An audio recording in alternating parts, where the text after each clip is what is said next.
Araw ng Sabado noon, tahimik ang buong paligid. Nasa kusina ako, abala sa pag-aayos ng hapunan habang si Adrian, ang lalaking pinakamamahal ko, ay nasa sala kasama ang anak niyang si Miko. Naririnig ko ang tawanan nila habang naglalaro ng video games at bawat tunog ng halakhak nila ay tila isang kutsilyo na unti-unting tumatagos sa puso ko. Hindi ko maipaliwanag pero laging may kirot sa tuwing nakikita ko silang magkasama. Hindi ko naman ito sinasadya. Mahal ko si Adrian, walang duda.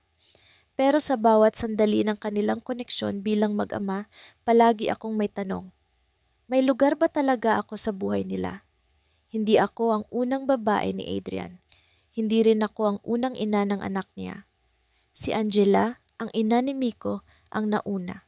Hindi ko pa siya nakikilala ng personal, pero sa mga kwento ni Adrian, malinaw kung sino siya sa buhay ng lalaki. Siya ang unang pag-ibig. Siya ang babaeng iniwan dahil sa mga komplikasyon sa relasyon nila.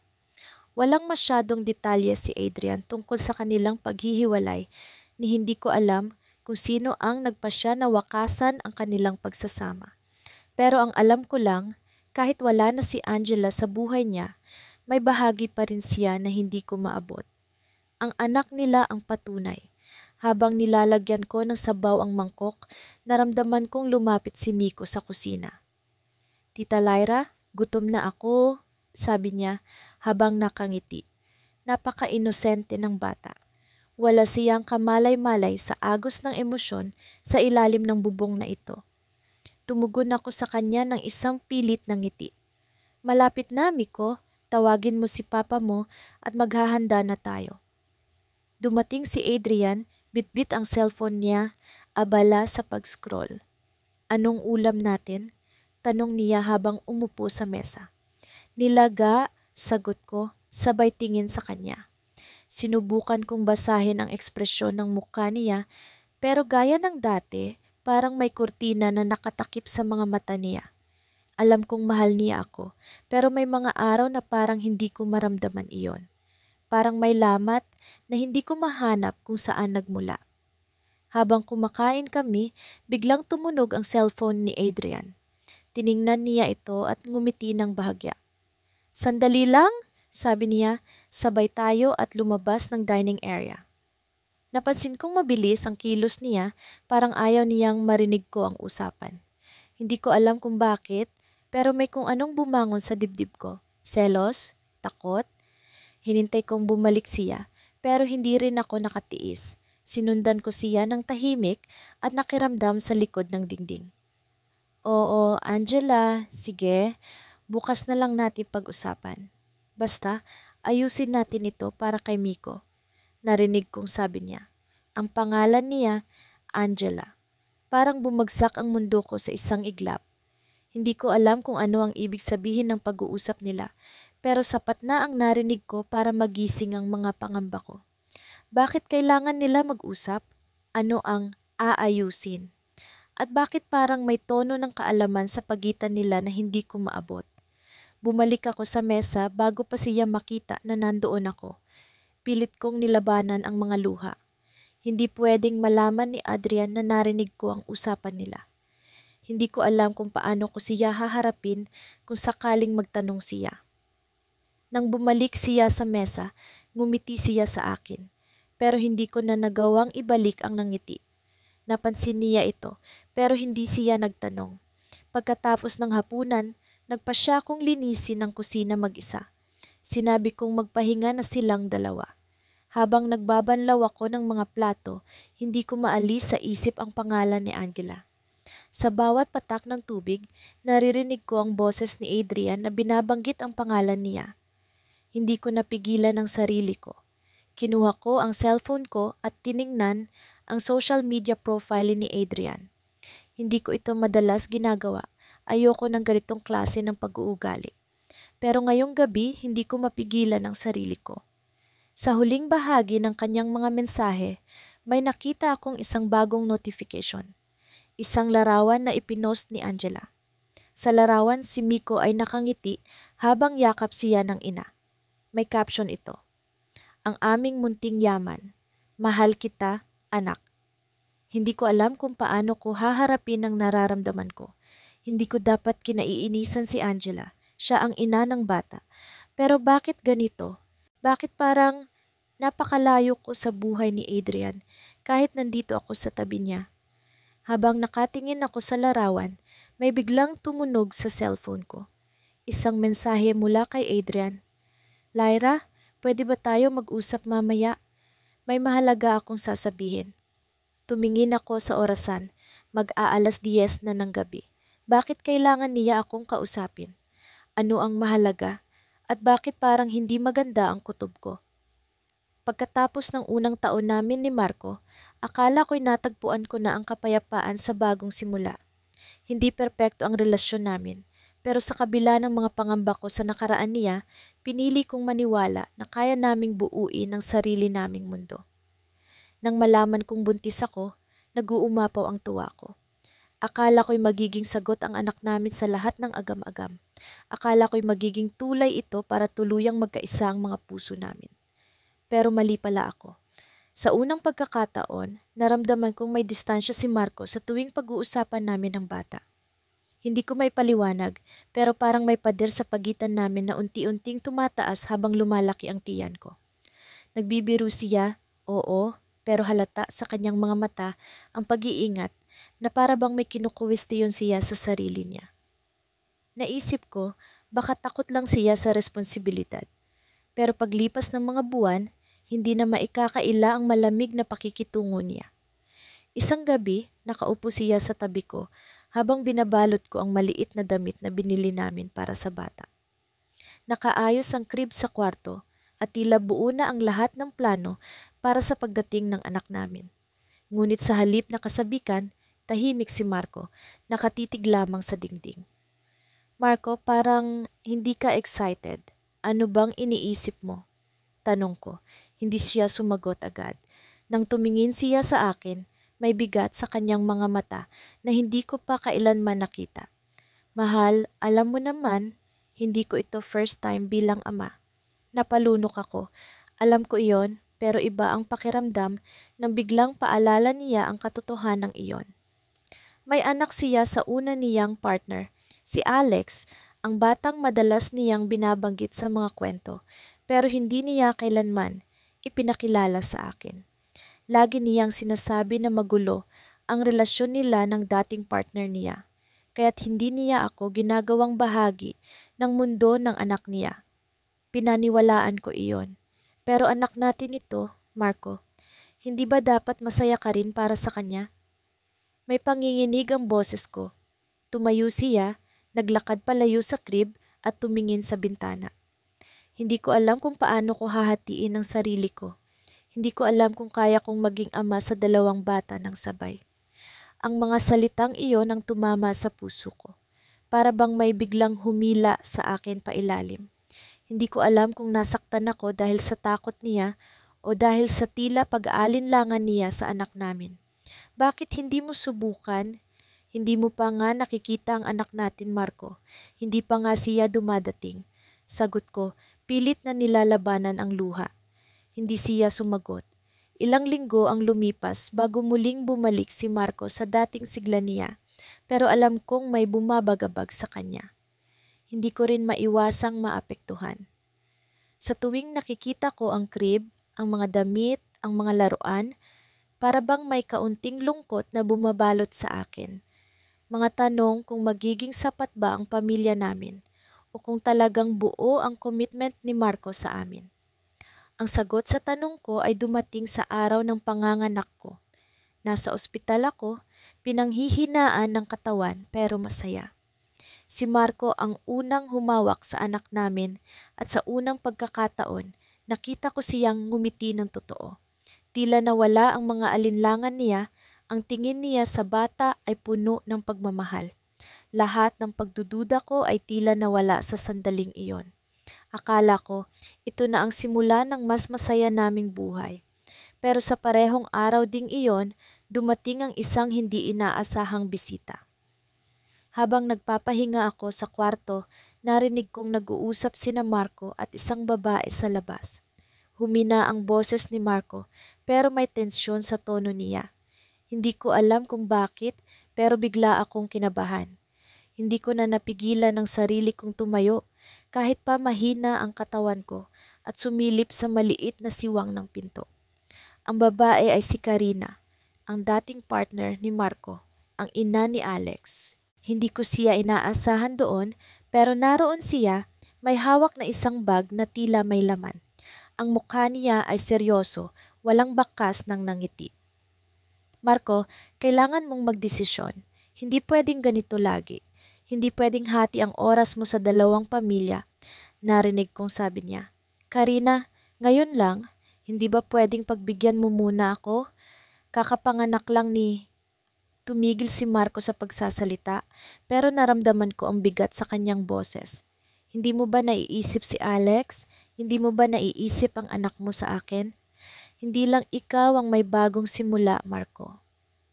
Nanigas ako sa likod ng pinto. Hindi ko alam kung ano ang ibig sabihin ni Karina pero parang may gusto siyang ipahiwatig. Hindi ko alam kung sasabihin ko ba kay Marco na naririnig ko sila o kung mananatili ako sa likod ng pinto. Sa huli, nagdesisyon akong magpakita. Binuksan ko ang pinto kahit pa nanginginig ang mga binti ko. Anong nangyayari dito?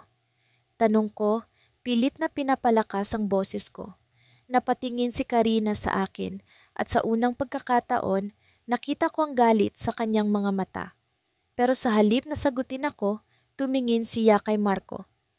Sabihin mo na sa kanya, Marco, sabihin mo kung bakit ako narito. Nagkatinginan kami ni Marco. Sa isang iglap, parang bumagsak ang buong mundo ko. Sa mga mata niya, alam kong may isang bagay na itinago niya sa akin. Isang bagay na maaaring tuluyang makasira sa pamilya naming sinisimulan. Pagkatapos ng lahat ng nangyari, akala ko'y unti-unti nang magkakaroon ng kapayapaan ang buhay ko. Naniniwala ako na kahit paano, mapapalambot ko ang puso ni Gerald. Hindi ko ginusto ang relasyon namin na puno ng komplikasyon pero mahal ko siya. Mahal ko rin ang anak namin. Ngunit ang totoo, hindi lang ang puso niya ang tila hindi ko mabuksan, pati ang mundo niya. Isang araw, habang abala ako sa pagluluto ng hapunan, narinig ko ang pinto ng apartment na bumukas. Dumating si Gerald, bitbit ang isang maliit na bag. Tila pagod, ngunit may kakaibang lungkot sa mga mata niya. May sasabihin ako sa'yo, aniya, sabay upo sa mesa. Hindi ko alam kung bakit pero bigla akong kinabahan. Tumigil ako sa paghalo ng sabaw at tumingin sa kanya. Ano iyon? Tanong ko ng mahinahon, kahit ang puso ko'y nagbabanta ng kumawala mula sa dibdib ko. Si Mika, simula niya. Si Mika, ang anak niya sa unang asawa. Alam kong may maayos silang relasyon, pero hindi ko pa siya kailanman nakikilala. Sa totoo lang, parang may harang sa pagitan namin tuwing binabanggit ni Gerald ang tungkol sa unang pamilya niya. Hindi ko alam kung dahil ba sa selos o sa takot na hindi ko kaya ang magiging papel ko. Si Mika, ulit niya, mas mabigat ang tono. Gusto niyang makilala ka at gusto niyang makilala ang kapatid niya. Halos mabitiwan ko ang kutsara. Makilala ako, tayo, naramdaman ko ang pag-init ng pisngi ko. Hindi ko alam kung dapat ba akong matuwa o matakot. Sa loob ng ilang segundo, naglaro ang isip ko sa posibilidad. Paano kung hindi niya ako magustuhan? Paano kung makita niya ako bilang hadlang sa naging buhay nila dati? Oo, sagot ni Gerald, tila nag-aalala sa magiging reaksyon ko. Magkikita tayo sa Sabado. Pupunta siya rito. Gusto kong magtanong, bakit biglaan? Bakit ngayon? Pero pinili kong tumango na lang. Alam kong wala akong karapatang magreklamo. Kung ako ang nasa posisyon ni Mika, marahil gusto ko rin malaman kung sino ang babaeng pumalit sa ina ko. Sa sumunod na mga araw, hindi ako mapakali. Lahat ng galaw ko'y tila may maling timpla. Naisip ko ang lahat ng maaaring mangyari sa pagkikita namin. Paano kung magalit siya? Paano kung itakwil niya ang kapatid niya? Dumating ang Sabado, tahimik ang bahay, pero ramdam ko ang tensyon sa hangin. Naglinis ako ng maigi, naghanda ng mga pagkain at sinubukan kong maging masaya sa kabila ng kaba. Si Gerald naman ay tila balisa rin. Panay ang tingin niya sa telepono, inaasahan ang pagdating ni Mika. 2:00 ng hapon nang dumating siya. Nang bumukas ang pinto, nakita ko ang isang dalaga. Matangkad, kasing edad ko halos, maganda, matapang ang paningin. Napalunok ako. Hindi ko alam kung bakit, pero parang biglang sumikip ang espasyo. Ikaw pala si Hire, sabi niya sabay tingin sa akin. Hindi niya itinuloy ang pangungusap, ngunit ramdam ko ang bigat ng bawat salitang hindi niya binibitawan. Napilitan akong ngumiti kahit ang tuhod ko'y nangangatog. Oo, ako nga, sagot ko. Ako si Claire. Hindi siya tumugon. Sa halip, tumingin siya kay Gerald na noon ay tahimik lang sa gilid. Nasaan ang kapatid ko? Tanong niya. Nasa kwarto ang anak namin natutulog. Doon siya, sagot ko, sabay turo sa kwarto. Pero bago pa ako makapag-alok na ipakita, dumiretso siya roon na parang wala ako sa paligid. Napahinga ako ng malalim, pilit ni Lulo ng pagkapahiya. Makalipas ang ilang minuto, lumabas si Mika mula sa kwarto. May hawak siyang laruan ng anak namin, isang maliit na stuffed toy. Hindi ko alam kung galit ba siya o nasasaktan, pero halata ang tensyon sa mukha niya. Lumapit siya kay Gerald at sa unang pagkakataon, tumingin siya sa akin ng direkta. Masaya siya, sabi niya, malamig ang tono. Mukhang hindi niya kailangan ng nanay na kagaya ng nanay ko.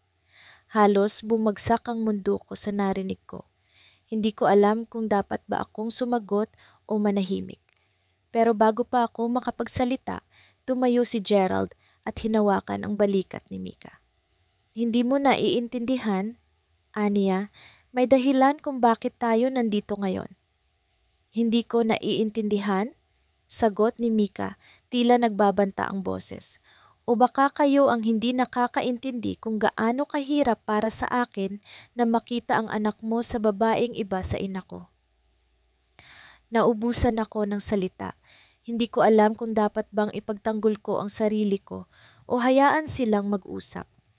Pero bago pa ako makakilos, lumapit si Mika sa akin, ang mga mata niya ay nagbabaga. Alam mo ba kung gaano kasakit? Tanong niya, halos pabulong pero matalim. Alam mo ba kung ano ang nararamdaman ng isang anak na pinalitan ang pamilya niya ng ibang pamilya? Hindi ako nakasagot, pero bago pa ako tuluyang mawala ng lakas, biglang tumunog ang telepono ni Gerald. Tumigil ang lahat. Ang tensyon sa pagitan namin ay tila nahati ng tunog na iyon. Sinagot ni Gerald ang tawag. Hello? Pero ang sumunod na narinig ko mula sa kanya ang nagpatigil sa tibok ng puso ko. Anong nangyari diyan? Si Leia? Nasaan siya ngayon? Leia, ang una niyang asawa. Ang ina ni Mika. Agad kong nakita ang pagbabago sa mukha ni Mika. Namutla siya at tila nawala ang galit sa mga mata niya. Si Mama? Tanong niya, halos hindi makapagsalita. Tumayo si Gerald, halatang nagmamadali. Naaksidente siya, kailangan nating pumunta sa ospital ngayon. Hindi ko alam kung ano ang mararamdaman ko. Ngunit habang nagmamadali silang lumabas ng bahay, naiwan akong nakatayo roon, hawak ang laruan ng anak ko. Napatingin ako sa pinto ng kwarto, sa anak naming natutulog, at doon ko naisip, ano nga ba ang magiging papel ko kung bumalik ang ina ni Mika? Kung bumalik ang una niyang pamilya? Sa araw na iyon, naramdaman kong may kakaiba. Hindi ko maipaliwanag, pero tila may bigat na bumalot sa dibdib ko habang nagmamadali akong maghanda para sa isang sorpresa. Gusto kong patunayan kay Marco na kahit hindi kami ang nanalo sa simula, kaya naming bumuo ng isang mas masayang pamilya. Ang anak namin, si Liam, ay masaya sa simpleng buhay namin. Pero alam ko sa loob-loob ko na may kulang. Hindi ko maabot ang bahagi ng puso ni Marco na tila nakatago sa ibang lugar, sa ibang tao. Habang nagluluto ako ng paboritong ulam ni Marco, naririnig ko ang tawanan ni Liam sa sala. Nakakagaan ng pakiramdam, pero ang bawat hagik-hik niya ay parang paalala na hindi lang kami ang mundo ng kanyang ama. May iba pang nag-aagawan sa espasyo. Si Marco, kahit nandito, ay parang palaging hindi lubos na naririto. Minsan, nakikita ko siyang nakatulala habang hawak ang cellphone. Hindi ko na siya tinatanong dahil natatakot ako sa sagot. Pagdating niya, nginitian niya ako at hinalikan sa pisngi. Ang bango naman, sabi niya, pero hindi ko naramdaman ang lambing na dating naroon. Binitiwan ko ang sandok at ngumiti rin, pilit. Magkasama kaming kumain pero tahimik ang paligid. Si Liam lang ang masigla. Si Marco, kahit nakaupo sa harap ko, ang utak niya ay tila nasa malayo. Ang tanong ko sa sarili ko, sino ang kasama niya roon? Kinagabihan, habang natutulog si Liam, naramdaman kong gumalaw si Marco sa tabi ko. Akala ko'y pupunta siya sa banyo, pero hindi siya bumalik. Bumangon ako, dahan-dahan at sinundan siya. Nakita ko siyang nakaupo sa sofa, hawak ang cellphone. Binuksan niya ang gallery ng mga larawan. Sa unang tingin, akala ko'y mga lumang larawan namin, pero hindi. Isa-isa niyang tinitingnan ang mga larawan ng isang bata na halos kasing edad ni Liam. Ang bata ay may mga mata ni Marco. May ngiti niyang hindi ko maitatanggi. Hindi ko alam kung paano ako nakalapit sa likod niya nang hindi niya namalayan. Gusto kong magsalita pero natatakot ako sa magiging sagot. Sino ang batang ito? Bakit hindi ko siya kilala? Hanggang ngayon, akala ko alam ko ang buong kwento ng nakaraan ni Marco, pero mali pala ako. Sa wakas, hindi ko na napigilan. Marco, tawag ko sa kanya at napatalon siya. Agad niyang nilapag ang cellphone at tumalikod, pero huli na. Nakita ko na ang lahat. Ito ba ang anak mo sa una mong pamilya? Tanong ko, halos pabulong. Hindi siya sumagot. Hindi niya ako matingnan ng diretso. Ang kaba sa dibdib ko ay parang sumabog sa sobrang lakas. Bakit niya itinago ito? Bakit hindi niya sinabi? Alam kong may anak siya sa una niyang relasyon, pero hindi ko alam na may ganito siyang klaseng koneksyon sa bata. Ang sakit, parang tinusok ang puso ko. Hindi ko alam kung paano sasabihin sa'yo, sagot niya sa wakas. Mahina ang boses. Akala ko mas mabuti kung hindi mo na malalaman. Ayoko ng gulo. Gulo? Ulit ko, halos sumigaw. Ikaw ang gumawa ng gulo, Marco. May anak tayo, pamilya tayo, pero bakit parang mas mahalaga pa rin sila? Hindi ko na napigilan ng luha ko. Hindi ko rin napigilan ng galit. Pakiramdam ko, pangalawa lang kami sa buhay niya. Pilit siyang nagpaliwanag, pero hindi ko na siya pinakinggan. Lumabas ako ng bahay kahit malamig ang hangin ng gabi. Gusto kong sumigaw pero wala akong lakas. Sino ba ako sa buhay ni Marco? Pangalawa lang ba talaga kami? Habang naglalakad ako, narinig ko ang boses niya mula sa likod. Tinatawag niya ako, pero hindi ko siya nilingon. Nakarating ako sa parke malapit sa bahay. Umupo ako sa isang bangko at tinakpan ang mukha ko ng mga kamay. Sa loob-loob ko, alam ko ang sagot. Alam ko kung sino kami sa buhay ni Marco. Pero paano ko tatanggapin iyon? Paano ko haharapin ang katotohanang hindi kami kailanman magiging sapat para sa kanya? Nasa ganoong pag-iisip ako nang may narinig akong boses ng bata. Mama? Agad akong tumingin pero hindi si Liam ang nakita ko. Isang batang lalaki, kasing edad niya, ang nakatayo sa harap ko. May hawak siyang maliit na laruan at ang mga mata niya, mga mata ni Marco.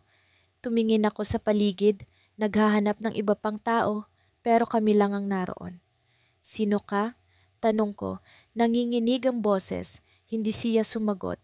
Sa halip ngumiti siya, isang nangiti na pamilyar na pamilyar. Sa likod niya, nakita ko ang isang babaeng papalapit, ang ina ng bata. Nang makita niya ako, napahinto siya. Nagtama ang mga mata namin at sa sandaling iyon, alam kong hindi ito ang unang beses na nagkita kami. Mukhang nagkita na rin kayo. sabi ng babae, malamig ang tono. Matagal ko nang gustong makilala ka, pero hindi ako sigurado kung handa ka. Pagdating ko sa bahay, umalingaw-ngaw ang tahimik na pag-aabang sa loob ng sala. Ang mga kurtina ay bahagyang nakatabingi, tila nagdadamot ng liwanag, at ang amoy ng nilutong pagkain ay nanatiling nakalutang, ngunit hindi sapat upang magbigay ng ginhawa. Nasa sofa si Marco, nakaupo at tila malalim ang iniisip. Ang mga kamay niya ay nakakuyom at kahit hindi siya tumingin sa akin, ramdam ko ang bigat ng presensya niya. Nag-usap kami ni Alisa kanina, sabi niya nang hindi ko pa natatanggal ang suot kong sapatos. Ang tono niya ay malamig, halos parang bato. Si Alisa, ang una niyang asawa, ang ina ng anak niyang si Caleb. Hindi ko alam kung bakit, pero biglang bumilis ang tibok ng puso ko. Parang may kung anong mabigat na paparating. Anong sinabi niya? Tanong ko, pilit pinapanatili ang tono ko na kalmado kahit naguguluhan na ako sa loob. Tumayo si Marco, tumingin sa akin at hindi ko alam kung paano ko sasalubungin ang mga mata niya. May kirot doon, may lungkot, pero higit sa lahat, may kung anong hindi ko maipaliwanag. Gusto niyang bumalik sa akin, aniya, diretso, walang pasakalye. Para akong sinampal. Hindi ko alam kung paano ko sasagutin iyon. Ang bawat salita niya ay parang punyal na unti-unting tumutusok sa dibdib ko. Hindi ko alam kung ano ang mas masakit, ang katotohanan na gusto siyang balikan ni Alisa o ang posibilidad na gusto ni Marco ang ideya. At ano ang sagot mo? Tanong ko, ngunit halos hindi ko nakilala ang boses ko. Nangangatog na ang mga tuhod ko pero pilit kong pinaninindigan ang sarili ko. Ayoko siyang makitang mahina ako. Napabuntong hininga siya, tila nag-aalangan bago sagutin ang tanong ko. Sinabi ko sa kanya na hindi ganoon kadali. Pero, hindi ko alam, Clara. Hindi ko alam kung ano ang dapat kong gawin. Parang tumigil ang mundo ko sa mga salitang iyon. Hindi niya alam, paano niya hindi alam. Ako ang kasama niya ngayon. Ako ang nagbigay ng lahat sa kanya, ang nagmahal, ang nagtiis, ang nagpakasakit. At ngayon, hindi niya alam. Lumapit ako sa kanya, hindi ko naalintana kung nanginginig ang boses ko. Marco, hindi mo alam? Anong ibig sabihin ng hindi mo alam? May anak na tayo. Pamilya tayo. Paano mo magagawang isiping bumalik sa kanya? Clara, hindi ito ganoon kasimple. Sagot niya, ang tono niya ay tila nananahimik na bagyo. Si Alisa ang ina ni Caleb. Hindi ko po pwedeng basta-basta siyang iwasan. Hindi ito tungkol sa gusto ko, kundi sa kung ano ang tama. Tama para kanino? Sigaw ko, hindi na ako nakapigil. Tama para sa kanya, tama para kay Caleb, tama para sa lahat maliban sa akin, maliban sa anak natin. Hindi ko na napigilan ang mga luha ko. Bumigay na ang lahat ng pinipigil ko. Ramdam ko ang galit, ang sakit at ang takot na unti-unting kumakain sa akin. Ang lahat ng ito, ang lahat ng sakripisyo ko, parang unti-unting nauupos. Hindi siya sumagot. Tumalikod siya at tumingin sa bintana, tila umiiwas sa bigat ng mga tanong ko. Sa loob-loob ko, gusto ko siyang igupo. Gusto ko siyang piliting sagutin ako. Pero sa halip, naramdaman ko ang bigat ng kawalan. Marco, mahal mo pa ba siya? Tanong ko, mahina, halos pabulong. Pero sapat na ang lakas nito para marinig niya. Dahan-dahang tumingin siya sa akin. Ang ekspresyon niya ay tila nagkakalat ng mga basag na piraso ng isang bagay na hindi ko maintindihan. Hindi siya sumagot. Pero ang katahimikan niya ay mas malakas pa sa anumang sagot na pwede niyang ibigay. Pumikit ako, pilit nilulunok ang sakit na nararamdaman ko. Hindi ko alam kung paano ko haharapin ang posibilidad na ang lalaking ito, ang ama ng anak ko, ay kayang ipagpalit ako. Kung mahal mo pa siya, Marco, sabihin mo sa akin ngayon, sabi ko pilit pinatatatag ang boses ko kahit nagkakawatak-watak na ako sa loob. Dahil kung ganoon, aalis kami ng anak mo. Hindi ko kayang manatili kung ako lang ang lumalaban. Tahimik siya. Hindi siya gumalaw. Pero ramdam ko ang tensyon sa paraan ng paghinga niya, sa pagwasiwas ng mga mata niya sa buong kwarto. Parang gusto niyang sabihin ng isang bagay pero hindi niya magawa. At doon ko napagtanto ang pinakamalaking takot ko. Hindi na kailangang sabihin. Ang kawalan ng sagot niya ang sagot sa lahat. Pakiramdam ko ay tumigil ang oras sa sandaling iyon. Tumalikod ako at habang binabagtas ko ang hagdan papunta sa kwarto, ramdam ko ang bigat ng bawat hakbang. Hindi ko alam kung paano ko haharapin ang mga susunod na araw. Hindi ko alam kung paano ko ipapaliwanag sa anak namin ang komplikadong sitwasyong ito. Pero bago ko maisara ang pinto ng kwarto, narinig ko ang mahina niyang boses. Clara, hindi ko alam kung anong gagawin, pero hindi ko kayang mawala ka. Napahinto ako, napatingin ako sa kanya. Ang mga mata niya ay puno ng luha, pero hindi ko alam kung para saan ang mga iyon. Para sa akin ba? Para kay Alisa? Para sa sarili niya? At sa sandaling iyon, isang ideya ang pumasok sa isip ko. Isang ideya na hindi ko inaasahan, pero tila nagbigay ng sagot sa lahat ng tanong ko. Kung hindi niya kayang pumili, baka ako ang kailangang gumawa ng desisyon. Pero ang desisyon na iyon, maaaring magwasak sa lahat. Sa loob ng madilim na silid, napako ang tingin ko sa bintanang bahagyang bukas. Naririnig ko ang mahinang pag-ungol ng hangin na tila binubulong sa akin ang mga desisyong mali, ang mga araw na hindi ko na maibabalik. Si Miko, ang lalaking minahal ko, at ang lalaking minahal ng iba bago ako. Hindi ko kailanman inakala na magmamahal ako ng ganito. Hindi ko rin inakalang magiging bahagi ako ng isang kwentong puno ng pasakit at pagkukunwari. Nang dumating si Miko sa buhay ko, parang iniligtas niya ako sa sarili kong pagkawasak.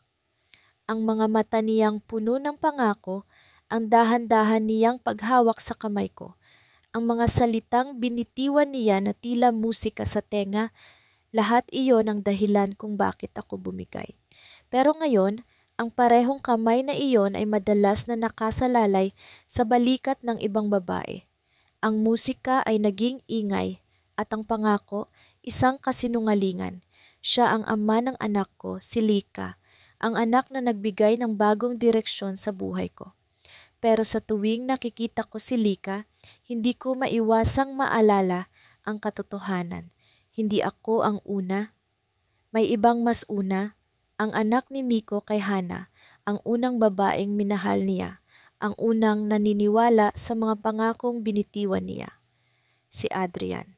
Ang pangalan pa lang ng bata ay parang palaging bumubulong sa akin na ako'y pangalawa lamang. Isang araw, dumating si Hana sa bahay. Nauna siyang dumiretso sa sala. Hindi man lang nag-abala na magtanong kung maaari ba siyang pumasok. Kasama niya si Adrian na tila walang kamuwang-muwang sa tensyon na bumalot sa paligid ng bahay. Hinahanap niya si Miko. Sabi niya, kailangan niyang makausap ito tungkol sa eskwelahan ni Adrian. Ang tono niya ay may bahid ng panunumbat pero hindi ko iyon pinansin. Pinilit kong maging kalmado kahit pa ang bawat salita niya ay parang kutsilyong bumabaon sa puso ko. Nasaan si Miko? Tanong niya, diretso ang tingin sa akin. Nasa trabaho, sagot ko, pilit na iniwasan ang iritang nararamdaman ko. Ang anak ko, si Lika, ay naroon din, nakaupo sa sahig, naglalaro ng mga laruan. Napansin kong tinitignan ni Adrian si Lika na parang may tanong sa kanyang mga mata. Sa pagkakataong iyon, hindi ko maiwasang magtanong sa sarili ko. Ano kaya ang pakiramdam niya na may kapatid siya sa labas ng pamilya niyang alam?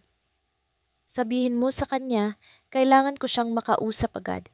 Dagdag ni Hana bago siya umalis na parang may pahabol na hampas ng hangin sa kanyang pagliko. Naiwan akong nakatayo roon, ramdam ang bigat ng sitwasyon.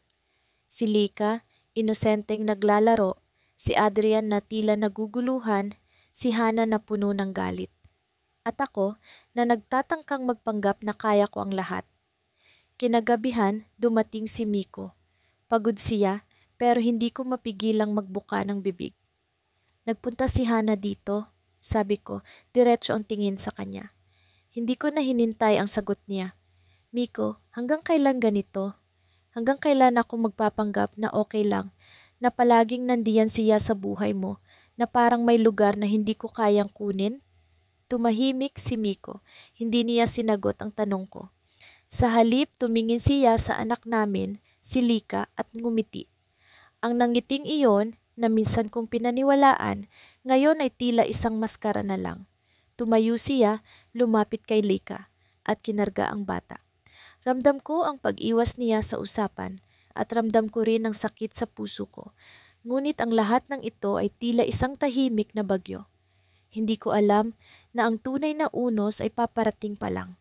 Kinabukasan, habang nililigpit ko ang mga laruan ni Laika, bigla akong nakatanggap ng tawag mula sa eskwelahan ni Adrian. Akala ko'y maling numero lang, pero nang marinig ko ang boses ng guro, nanlamig ang buong katawan ko. Ma'am, may insidente po dito sa eskwelahan, sabi niya. May nangyari po kay Adrian. Hindi ko alam kung bakit ako ang tinawagan, pero hindi ko na rin inalam. Agad akong nagmadaling pumunta sa eskwelahan, iniwan si Laika sa kapitbahay. Pagdating ko roon, nakita ko si Hana, nakatayo sa harap ng guro, galit na galit, umiiyak. Si Adrian nakaupo sa gilid, hawak ang isang piraso ng papel na may sulat. Lumapit ako kahit alam kong hindi ako dapat naroon. Bakit nandito ka? Tanong ni Hana, puno ng galit ang boses niya. Hindi ko alam ang isasagot. Pero bago pa ako makapag-isip, biglang nagsalita ang guro. Ma'am, may isinulat po si Adrian. Mukhang may hinanakit siya sa sitwasyon sa bahay. Kinuha ni Hana ang papel mula sa guro. Pero bago niya pa mabasa, narinig ko na ang mga salitang binitiwan ni Adrian, tila mga piraso ng isang bomba na sumabog sa harapan namin. Bakit hindi ko kasama si Lika? Gusto ko siyang makilala. Sabi ni Papa, kapatid ko siya. Biglang tumingin si Hana sa akin. Ang mga mata niya puno ng galit, pagtataka at sakit. Hindi ko alam kung paano ipapaliwanag. Ang mundo ko, na dati ay puno ng ingay sa loob, ngayon ay parang biglang nabingi ng katahimikan. Ang ginawa ni Miko, o ang hindi niya ginawa, ay bumalot sa amin ng mas matinding tensyon kaysa dati. Ang mga mata ni Adrian puno ng inosenteng katanungan. Ang mga mata ni Hana puno ng galit at pagkabigo. At ako, na naroon, na parang sumabog ang lahat ng pinaghirapan kong buuin. Pero ang tanong na bumabagabag sa akin, saan ako lulugar ngayon? Bagong araw, bagong tanong. Hindi ko alam kung paano ko haharapin ang mga bagay-bagay ngayong pareho na kaming ni Alex na may anak. Ang anak naming si Mira ay 3 taong gulang na, pero hindi pa rin nawawala sa isip ko ang anak niya kay Lila, si Gab. Napakadaling sabihin na tanggap ko ang nakaraan ni Alex, pero ang totoo, paulit-ulit itong bumabalik sa akin parang alingaw-ngaw na hindi natatapos. Tuwing dumadalaw si Gab sa bahay, nararamdaman ko ang bigat sa dibdib ko.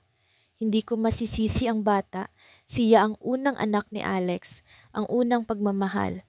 Pero bakit ganoon? Bakit parang may lamat ang bawat ngiti ni Alex sa tuwing magkasama sila? Sa tuwing tumatawa si Gab, parang may sugat akong lalong humuhilab. Hindi ko alam kung may mali sa akin o kung talagang hindi ko kayang lumaban sa alaala ng pamilya nila noon. Isang gabi, nalaman kong darating si Gab kinabukasan. Magkakaroon sila ng bonding ni Alex at mukhang magtatagal dito si Gab ng ilang araw. Panandaliang nagdilim ang paningin ko. Hindi ko na naman maiwasang isipin na baka mas masaya si Alex kapag nariyan ang anak niya kay Lila. Baka mas buo ang mundo niya kapag kasama si Gab kaysa sa tuwing magkasama kami ni Mira. Nang ibinalita ni Alex iyon, pilit kong inipit ang nararamdaman ko.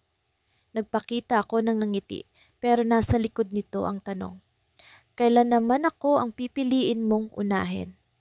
Kinabukasan, dumating si Gab.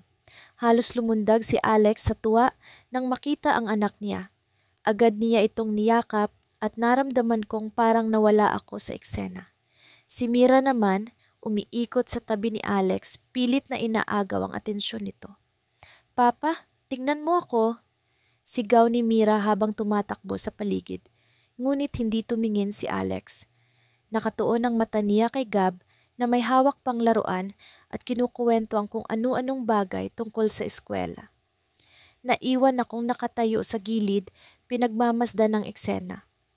Ang sakit, napakasakit, tumulo ang luha ko pero agad ko itong pinahid. Ayokong makita ni Alex na umiiyak ako.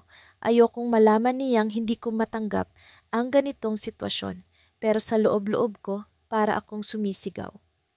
Ako ang asawa mo, kami ang bago mong pamilya, kami ang dapat mong unahin. Ngunit hindi ko masabi, hindi ko alam kung paano. Sa hapunan, maingat kong inilagay ang pagkain sa mesa. Si Gab ang nasa tabi ni Alex habang si Mira ay nasa tabi ko. Parang may pader sa pagitan namin. Halos hindi kami kausapin ni Alex dahil abala siya sa pakikipag-usap kay Gab. "Anak, anong gusto mong gawin bukas? Gusto mo bang maglaro sa parke?" Tanong ni Alex kay Gab, punong-puno ng kasiyahan ng boses. Hindi ko maiwasang mapaisip. Kailan niya huling tinanong si Mira kung ano ang gusto nitong gawin? Pagkatapos ng hapunan, nagpaalam si Alex na matutulog si Gab sa kwarto namin. "Para magbonding kami," sabi niya, na parang wala lang. Hindi siya nagtanong kung okay lang ba sa akin. Hindi siya nagtanong kung paano ko mararamdaman ang ideya na ang anak ng dating babae ng asawa ko ang makikitulog sa kwarto naming mag-asawa. Pakiramdam ko, tinanggalan ako ng espasyo sa sarili kong tahanan. Nagpa siyang matulog si Mira sa sarili niyang kwarto pero hindi siya mapakali. Paulit-ulit niyang tinatawag ang pangalan ko. "Mama, dito ka na lang sa akin." Bulong niya nang puntahan ko siya. Hinaplos ko ang buhok niya, pilit na pinapakalma ang anak ko kahit ako mismo ay hindi mapakali. Sa madilim na sulok ng kwarto ni Mira, narinig ko ang tawanan ni na Alex at Gab mula sa kabilang kwarto. Parang bumagsak ang mundo ko. Hindi ko na kinaya. Umiiyak akong napaluhod sa tabi. Pagkatapos ng mga araw na tila walang humpay na sigalot, dumating ang gabing iyon na nagbago sa lahat. Nasa sala kami ni Adrian, tahimik na nag-uusap habang natutulog si Elias, ang aming anak, sa kwarto. Sa kabila ng mga ngiti at kwentuhang pilit naming pinapanatiling magaan, ramdam ko ang bigat ng hindi pa namin napag-uusapan. Ang tungkol kay Marga, ang unang babaeng nagkaroon ng puwang sa buhay ni Adrian, ang ina ng una niyang anak, si Lucas. Hindi ko alam kung anong klaseng tapang ang pumasok sa akin, pero sa wakas binitiwan ko ang tanong na matagal ko nang kinikimkim. "Adrian, mahal mo pa ba siya?" Diretso kong sabi, hindi tumitingin sa kanya. Hindi ko alam kung ang sagot ba niya ang ikatatakot ko o ang katahimikan na maaaring sumunod. Narinig ko ang biglaang paghinga niya. Tahimik siyang tumingin sa akin, tila nag-aalangan. Hanggang sa wakas nagsalita siya. Hindi ko alam kung mahal ang tamang salita, pero hindi ko rin kayang sabihin na wala na akong nararamdaman para sa kanya. Parang sumabog ang mundo ko sa sagot na iyon. Hindi ko inaasahan na magiging ganoon kasakit ang marinig ang katotohanan.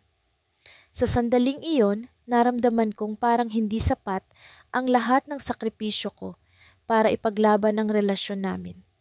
Parang may bahagi ng puso niya na hindi ko kailanman maaangkin. Tumayo ako, pumunta sa bintana at tinignan ang madilim na kalye. Ang mga ilaw mula sa poste ay parang mga mata na nakatingin sa akin, tila pinapanood ang bawat galaw ko. "Adrian, hindi ko alam kung kaya ko pa." Bulong ko, pero sapat na iyon para marinig niya. Narinig kong tumayo siya sa likuran ko. Ang init ng presensiya niya ay parang apoy na hindi ko alam kung nagpapakalma o lalo pang nagpapahirap sa akin. "Hindi kita gustong saktan," sabi niya. Pero sa tono niya, alam kong hindi niya rin alam kung paano niya ako mapoprotektahan mula sa sakit na dala ng sitwasyon namin. Bago pa man ako makasagot, narinig namin ang tunog ng isang cellphone. Sa una, binaliwala ko lang, pero nang makita ko ang ekspresyon ni Adrian habang binabasa ang screen, alam kong may mali. Si Marga, sabi niya, halos pabulong. Hindi ko alam kung bakit, pero ang pangalan niya ay parang kutsilyong tumarak sa dibdib ko. Anong kailangan niya? Tanong ko. Pilit pinanatili ang tono kong kalmado kahit ramdam ko ang pag-ikot ng mundo ko. Hindi siya sumagot agad. Tumingin siya sa akin at sa mga mata niya nakita ko ang isang bagay na hindi ko gusto, pag-aalala. May problema kay Lucas. Kailangan ko siyang puntahan. Sabi niya, halos hindi makatingin sa akin. Pakiramdam ko, lahat ng dugo sa katawan ko ay nawala. Ngayon, Adrian, gabi na. Bakit hindi siya maghanap ng ibang tao? Bakit ikaw? Hindi ko alam kung galit o takot ang nangingibabaw sa boses ko, pero alam kong pareho ang nararamdaman ko. Hindi ko siya matatalikuran, lalo na pagdating kay Lucas. Sagot niya, at sa sandaling iyon, alam kong hindi ko siya mapipigilan. Ang sakit nito ay parang sinaksak ako ng paulit-ulit pero wala akong magawa kundi panoorin siyang magbihis, kunin ang susi at magpaalam. Pumasok ako sa kwarto ni Elias matapos ang pag-alis ni Adrian. Tahimik ang buong bahay pero ang isip ko ay parang isang kaguluhan. Tinitigan ko ang anak namin, ang inosenteng mukha niya habang mahimbing ang tulog. Sa kabila ng lahat, siya ang naging dahilan kung bakit pinili kong manatili sa relasyon namin. Pero ngayon, nagdududa ako kung tama ba ang desisyon ko. Kinaumagahan, nagising ako sa tunog ng pintuan. Si Adrian. Pagod ang mukha niya pero may kakaibang ekspresyon na hindi ko maipaliwanag. Anong nangyari? Tanong ko, pilit pinipigil ang galit at selos na nararamdaman ko. Umupo siya sa sofa, tila nag-iisip kung paano magsisimula. Si Lucas, hindi siya okay. May sinasabi si Marga na gusto niyang pag-usapan natin. Sa tono niya, alam kong may mas malalim pa na problema kaysa sa inaakala ko. Bakit tayo? Hindi ba dapat ikaw lang ang kausapin niya? Hindi ba dapat kayo lang? Tanong ko, hindi na napigilan ng pait sa boses ko. Tumayo siya at lumapit sa akin. Marga, sinabi niyang kailangang magkausap tayo dahil may bagay siyang kailangang sabihin. Tungkol kay Lucas, tungkol sa nangyari sa kanilang dalawa. Hindi ko alam kung bakit, pero parang may malamig na hangin ang dumaan sa pagitan namin. Ano ang ibig mong sabihin? Tanong ko, pinipilit ang sarili kong maging matatag. Bago siya makasagot, narinig namin ang isang katok sa pintuan. Tumigil siya, tumingin sa akin at mabilis na lumapit sa pinto. Pagbukas niya, bumungad ang isang babaeng nakaitim. Ang buhok niya ay tila basang-basa pa sa ulan. Si Marga. Adrian, kailangan ko nang sabihin sa kanya. Sabi niya, hindi man lang tumingin sa akin. Ang mga mata niya ay puno ng lungkot at sa sandaling iyon, naramdaman kong may bagay na malaki ang magbabago sa buhay ko. Tumayo ako, pilit pinipigilan ang kaba. Ano ang sinasabi mo? Tumingin si Marga sa akin. Ang mga mata niya ay puno ng luha. Si Lucas, hindi niya anak si Adrian. Pumasok ako sa bahay ng tahimik, ang mga hakbang ko'y halos hindi naririnig sa kabila ng bigat ng damdamin ko. Ang hangin sa sala ay tila mas mabigat kaysa dati na parang may nagbago kahit wala namang tao roon. Nakaupo si Adrian sa sofa habang yakap-yakap si Bea, ang anak niya sa una niyang asawa, na ngayon ay nakatulog na sa bisig niya. Ang eksenang iyon ay parang sinaksak ang puso ko. Sa kabila ng lahat ng ipinaglaban ko, sa kabila ng lahat ng sakripisyo, parang palaging may bahagi ng Adrian na hindi ko kailanman maaabot. Kanina ka pa ba nandyan? Tanong niya nang mapansin niya ako. Bahagyang nagising si Bea sa galaw niya, ngunit agad din itong bumalik sa paghilik. Tumango ako bilang sagot. Hindi ko alam kung bakit, pero parang may pader na bumuo sa pagitan namin sa araw na yon. Hindi mo sinabi sa akin na pupunta si Bea rito ngayong araw. Sabi ko pilit na hinuhubog ang boses ko.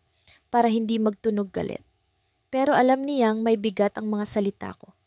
Naramdaman ko iyon sa paraan ng pagtingin niya sa akin. Biglaan lang, si Lara may emergency sa trabaho, kaya ako muna ang nagbantay kay Bea. Hindi ko na naisip na sabihan ka. Pasensya na, sagot niya na parang wala lang ang lahat, si Lara. Ang pangalan na iyon ay parang multo sa relasyon namin. Ang dating asawa ni Adrian. Ang babaeng unang nagkaroon ng anak sa kanya bago ako dumating sa buhay niya. Kahit anong pilit kong intindihin ang sitwasyon, palaging may bahagi ng puso ko na hindi kayang tanggapin kung paano magkakaugnay ang lahat ng hindi ako nasasaktan. Tumalikod ako at dumiretso sa kusina. Hindi ko alam kung bakit, pero pakiramdam ko'y kailangan kong kumilos kahit walang direksyon. Kumuha ako ng baso ng tubig para pakalmahin ang sarili ko, pero kahit anong gawin ko, naroon pa rin ang kirot. Sa bawat tunog ng paghilik ni Bea, sa bawat paggalaw ni Adrian sa sala, parang may bumabalot na tensyon na hindi ko alam kung paano aalisin. Nang bumalik ako sa sala, naroon pa rin sila. Si Adrian, nakatingin sa anak niya nang may pagmamahal na bihira kong nakikita sa kanya. Ang tanong na matagal ko nang iniwasang sagutin ay biglang bumalik sa isip ko. Mahal niya ba talaga ako o ako lang ang naging katuwang niya nang magkalamat ang relasyon nila ni Lara? Adrian, sabi ko nilakasan ng loob ko, ayoko ng ganito. Napatingin siya sa akin, ang mga mata niya ay tila nagtataka. Anong ibig mong sabihin? Alam mo kung ano ang ibig kong sabihin. Ayoko ng ganitong pakiramdam. Hindi ko na alam kung saan ako lulugar sa buhay mo. May anak na tayo, pero bakit parang mas mahalaga pa rin si Bea at si Lara? Naputol ang boses ko. Hindi ko na kayang ipagpatuloy. Tumayo siya, dahan-dahan, para hindi magising si Bea. Nilapag niya ang bata sa sofa, inayos ang kumot nito, saka lumapit sa akin. Hindi mo dapat iniisip ang ganito. Ikaw ang pamilya ko ngayon. Hindi ba't sinabi ko na sa'yo iyon? Sinabi mo, oo, pero hindi ko nararamdaman. Adrian, minsan pakiramdam ko, pangalawa lang ako sa lahat ng bagay sa buhay mo. Pangalawa kay Lara, pangalawa kay Bea. Kahit ang anak natin, minsan pakiramdam ko'y pangalawa rin kay Bea. Hindi totoo yan, sagot niya, ngunit may bahagyang pag-aatubili sa boses niya na hindi niya maitatago. Pareho kayong mahalaga sa akin. Hindi mo dapat ikumpara ang sarili mo kay Lara o kay Bea. Iba ang relasyon namin sa kanila. Ikaw ang asawa ko ngayon, ikaw ang ina ng anak ko ngayon. Pero bakit hindi ko maramdaman, Adrian? Tanong ko, halos pasigaw na. Bakit parang palagi akong nagmamakaawa para sa atensyon mo, para sa pagmamahal mo? Hindi siya sumagot. Tumayo lang siya roon, ang mga mata niya ay lumalalim sa pag-iisip. Sa sandaling iyon, pakiramdam ko'y nag-iisa ako sa relasyong ito. Na kahit anong gawin ko, hindi ko siya lubos na makukuha.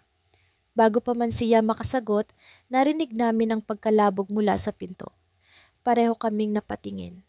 Bumukas ang pinto at nakita namin si Lara, ang unang asawa ni Adrian, nakatayo roon, may dalang bag at may kasamang lalaki na hindi ko kilala. Adrian, bakit nandito si Lara? Tanong ko agad. Ramdam ang kilabot sa boses ko. Hindi siya sumagot. Si Lara ang unang nagsalita. Pasensya na kung biglaan, kailangan kong ibigay ito. Sabi niya, iniabot kay Adrian ang isang envelope. At siya pala si Marco. Siya ang fiancé ko. Nanigas ako sa narinig ko. Fiancé? Hindi ko alam kung bakit, pero ang salitang iyon ay parang bomba na sumabog sa gitna ng kwarto. Si Lara, ang babaeng palaging nasa isip ko, ang multo ng nakaraan ni Adrian, may fiancé na. At sa hindi ko maipaliwanag na dahilan, parang may mas malalim pa sa kung anong nakikita ko sa harap ko. Napatingin si Adrian kay Marco saka kay Lara at parang may kung anong tensyon sa pagitan nila na hindi ko maipaliwanag. Ako naman, nanatili lang sa kinatatayuan ko, pilit na iniintindi ang nangyayari. Ngunit ang tanong ko'y hindi para sa kanila. Ang tanong ko'y para kay Adrian. At sa sandaling iyon, alam kong hindi ko na kayang magpanggap na ayos lang ang lahat. Nang umuwi si Marco noong gabing iyon, malamig ang simoy ng hangin. Hindi ko alam kung ang lamig ba ng paligid ang nagpapakirot sa puso ko o ang hindi maipintang ekspresyon sa mukha niya habang sinasara ang pinto. Tumayo ako mula sa sofa, hawak ang tasa ng kape na kanina ko pa nilalaro sa mga daliri. Alam kong may sasabihin siya. Alam kong may mabigat na bumabagabag sa kanya. Pero ang tanong, handa ba akong makinig? Tulog na si Miko? Tanong niya, tinutukoy ang anak namin. Tumango ako. Kanina pa, hindi siya agad nagsalita. Pumunta siya sa kusina, kumuha ng tubig, saka tumayo sa may bintana, nakatanaw sa labas. Ang katahimikan sa pagitan namin ay parang isang higanting dingding. Pakiramdam ko, kahit magsalita ako, babagsak lang ang boses ko sa kawalan. Kaya hinayaan ko siya, pinanood ko siya. Sinasabi ng katawan niya ang lahat ng hindi niya masabi sa mga salita. Pagod, balisang-balisa. May kailangan akong sabihin sa'yo. Aniya, sa wakas. Tumalikod siya mula sa bintana at tumingin sa akin. Bumigat ang dibdib ko. Ang tono ng boses niya, ang paraan ng pagtitig niya, alam kong seryoso ito. Si Ana! Simula niya, biglang sumikip ang mundo. Alam kong hindi ko na mababawi ang mga susunod niyang sasabihin. Alam kong magbabago ang lahat. Si Ana ang dating asawa niya, ang unang babaeng minahal niya, ang ina ng panganay niyang anak. Ang babae na, kahit anong gawin ko, alam kong may puwang pa rin sa puso ni Marco. Ano tungkol kay Ana? Tanong ko, pilit na pinapanatili ang kalmado sa boses ko kahit gustong-gusto ko nang umiyak. Hindi ko alam kung takot ba ito o galit, marahil pareho. Gusto niyang makipagkita ulit kay Nico. Sabi niya, tinutukoy ang panganay niyang anak. At gusto niyang makilala si Miko. Para akong sinuntok sa sikmura. Napahawak ako sa gilid ng mesa, pilit na nilalabanan ang pagkahilo. Ang anak naming dalawa, gusto niyang makilala. Bakit? Para ano? Para ipaalala sa akin na kahit kailan, hindi ko kayang tapatan ang pamilya niya. Bakit ngayon? Tanong ko, hindi ko na natago ang panginginig ng boses ko. Pagkatapos ng lahat, Marco, pagkatapos ng lahat ng sakit, ng gulo, bakit biglang nandito na naman siya? Hindi ko alam, sagot niya, at ramdam ko ang bigat ng bawat salita. Pero hindi ko pwedeng ipagkait kay Nico ang ina niya at hindi ko kayang ipagkait kay Ana ang pagkakataong makilala si Miko. Hindi mo kayang ipagkait? Ulit ko, halos sumisigaw na. Hindi ko na napigilan ang sarili ko. Ako? Ako ba? Ako ba ang pwedeng ipagkait, Marco? Ako ba ang pwedeng kalimutan? Hindi ganon, sabi niya, pero hindi niya ako nilapitan. Nanatili siyang nakatayo sa may bintana, malayo, malamig. Hindi ganon. Kailangan nating maging mas malawak ang pag-unawa para sa mga bata. Para sa mga bata, ulit ko tumatawa ng mapait. Lagi na lang para sa kanila. Pero paano ako, Marco? Paano ang nararamdaman ko? Hindi mo ba naiisip na ako ang palaging nakakalimutan? Palaging nasa likod ng lahat ng desisyon mo? Hindi siya sumagot. At sa katahimikan na iyon, naramdaman ko ang bigat ng lahat. Ang bigat ng pagiging pangalawa. Ang bigat ng pagiging isa pang pamilya sa buhay ng lalaking ito. Lahat ng sakripisyo, lahat ng pagtitiis, lahat ng pagmamahal, parang dumudulas lang sa mga kamay ko. Nang makabalik ang lakas ko, tumayo ako mula sa mesa. Hindi ko alam kung anong plano ko, hindi ko alam kung saan ako pupunta. Basta ang alam ko, kailangan kong lumayo. Kailangan kong makahinga. Hindi ko alam kung kaya ko pa, Marco, bulong ko, ang boses ko halos hindi marinig. Hindi ko alam kung paano pa kita mamahalin kung lagi na lang may puwang sa puso mo para sa kanya. Tumayo siya, lumapit sa akin, pero hindi niya ako hinawakan. Hindi niya ako niyakap. Mahal kita, sabi niya, pero ang mga salitang iyon ay parang basag na salamin. Hindi ko na alam kung paano ko paniniwalaan. Sa labas, biglang nagring ang telepono niya. Sinagot niya ito at sa tono ng boses niya, Alam kong si Ana ang nasa kabilang linya. Bumalik ang sakit, ang galit, ang panibugho. Hindi ko na kaya. Lumabas ako ng bahay, hindi ko na siya hinintay. Habang naglalakad ako sa kalsada, ang lamig ng hangin ay parang yelo sa balat ko. Pilit kong hinihigpit ang suot kong jacket, pero parang wala itong silbi. Ang utak ko ay puno ng tanong. Bakit ganoon? Bakit parang ako ang laging talunan kahit ako ang kasama niya ngayon? Biglang dumaan ang isang sasakyan, isang pulang kotse na pamilyar. Huminto ito sa harapan ko. Inikot ko ang tingin ko sa paligid. Wala masyadong tao, tahimik ang kalsada. Bumukas ang pinto ng kotse at bumungad ang isang mukha na huli kong inaasahan, si Ana. Pwede ba tayong mag-usap? Tanong niya, ang boses niya kalmado pero may halong diin. Hinawakan niya ang pinto ng kotse, parang iniimbitahan akong pumasok. Natigilan ako. Hindi ko alam kung paano magre-react. Ang daming emosyon ang sabay-sabay na sumabog sa loob ko. Takot, galit, pagkalito. Anong kailangan mo sa akin? Tanong ko, ang boses ko matapang pero ang mga tuhod ko nanginginig. Hindi ito tungkol sa'yo, sagot niya at doon ko naramdaman ang tunay na bigat ng sitwasyon. Ito ay tungkol sa kanila, sa mga anak natin. Mga anak, isisambiya sirendat natin liarles. Parang binuhusan ako ng malamig na tubig. Sa isang iglap na-realize ko, hindi lang si Marco ang may dalawang pamilya. Ako rin. Ang mga araw namin ni Greg ngayon ay tila isang bangungot na hindi ko mahanapan ng gising. Hindi na kami madalas mag-usap, maliban na lang kung tungkol sa anak namin.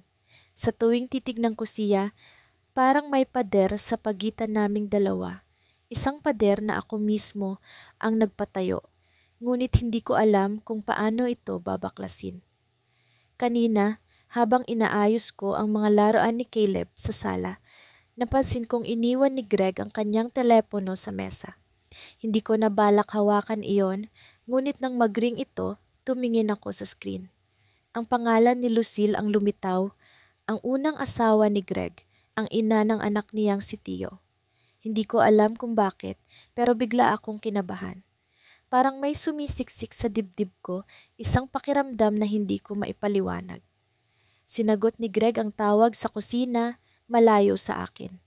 Naririnig ko ang mahinang boses niya, tila may alingas-ngas sa tono. Hindi ko naiwasang magtaka kung ano ang pinag-uusapan nila. Bakit siya tumatawa? Bakit parang masaya siya sa usapan nila? Ako na ba ang naging pangalawa kahit sa damdamin?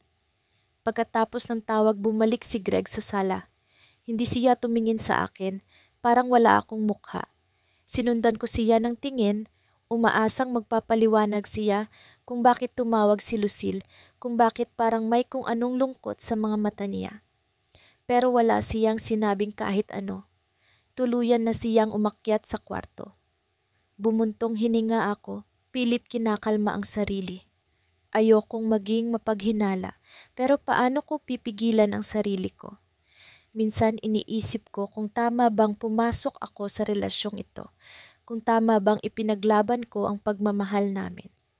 Hindi ba't ako ang dahilan kung bakit nagkaroon ng lamat ang relasyon nila ni Lucille? Ngayon, parang bumabalik lahat ng multo ng nakaraan. Kinagabihan, habang natutulog si Caleb sa kama namin, narinig ko ang mahinang pag-iyak ni Greg sa banyo. Hindi ko alam kung nagkamali lang ako ng dinig, pero malinaw ang tunog ng pagikbi. Tumayo ako at dahan-dahang lumapit sa pinto ng banyo. Dito ko naramdaman ang bigat ng bawat hakbang. Ano kaya ang bumabagabag sa kanya? Kumatok ako. Greg? Mahinang tawag ko, hindi siya sumagot agad. Nang buksan niya ang pinto, namumula ang mga mata niya. Tumitingin siya sa akin na para bang may gustong sabihin, pero hindi niya alam kung paano sisimulan. Tila may kung anong bumara sa lalamunan ko habang nakatitig sa kanya. Anong nangyari? Tanong ko, pilit pinipigilan ng takot sa boses ko. Lucille? Si Lucille. Paunang sabi niya, ngunit tumigil siya sa gitna ng pangungusap. Hinawakan niya ang noo niya, Tila pinipiga ang sarili para makahanap ng tamang salita. Si Lucille ano, Greg? Tanong ko, halos sumabog na ang dibdib ko sa kaba. Napatingin siya sa sahig pagkatapos ay tumingin ulit sa akin. May problema siya kay Theo.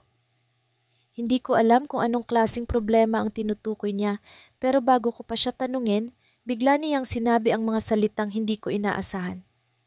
Baka kailangan kong bumalik sa kanila. Parang tinamaan ako ng kidlat. Bumalik? Sa kanila? Pilit kong iniintindi ang mga salita niya, pero parang hindi ko kayang tanggapin ang kahulugan nito. Anong ibig mong sabihin?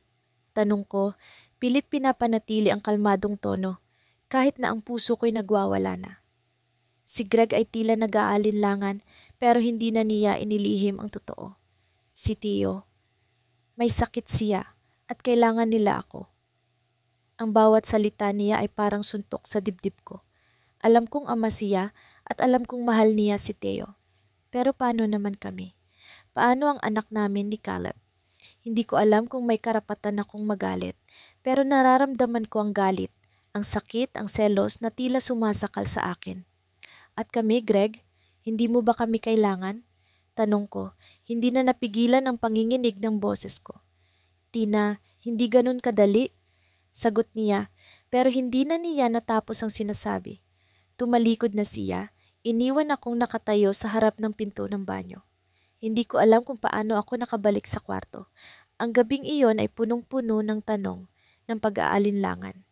Sa tuwing tinitingnan ko si Caleb na mahimbing na natutulog, nararamdaman ko ang bigat ng posibilidad na maaring mawala si Greg sa amin. Kinabukasan, habang nag-aalmusal kami, tahimik si Greg. Tila may kung anong bumabagabag sa kanya, pero hindi niya sinasabi. Ako naman, pilit na pinipilit ang sarili na magpanggap na okay lang ako, pero hindi ko na kaya. Greg, kung aalis ka, saan mo kami ilalagay? Napatingin siya sa akin, gulat sa tanong ko. Tina, hindi ko sinasabi na aalis ako, pero kailangan ko lang magbigay ng oras kay Theo. At kami, hindi mo ba kailangang magbigay ng oras sa amin? Tanong ko ulit, mas matigas na ngayon ang tono. Hindi siya sumagot. Sa halip tumayo siya at naglakad palabas ng bahay. Naiwan akong mag-isa sa kusina kasama ang isang tasa ng kape na hindi ko na kayang inumin. Ang bawat segundo ay parang isang patak ng ulan sa isang bagyo na hindi ko alam kung paano tatakasan. Habang nakaupo ako sa mesa, bigla kong narinig ang tunog ng sasakyan sa labas. Tumakbo ako papunta sa bintana at nakita si Greg na nakasakay sa kotse. Sa likod niya may isang malaking bag. Nagsimula akong magpapanik. Hindi ko alam kung saan siya pupunta, pero ang alam ko lang, may isang parte ng buhay namin na maaring tuluyan ng magbago. At doon, sa gitna ng katahimikan, narinig ko ang huling tunog ng pinto ng sasakyan bago siya tuluyang umalis.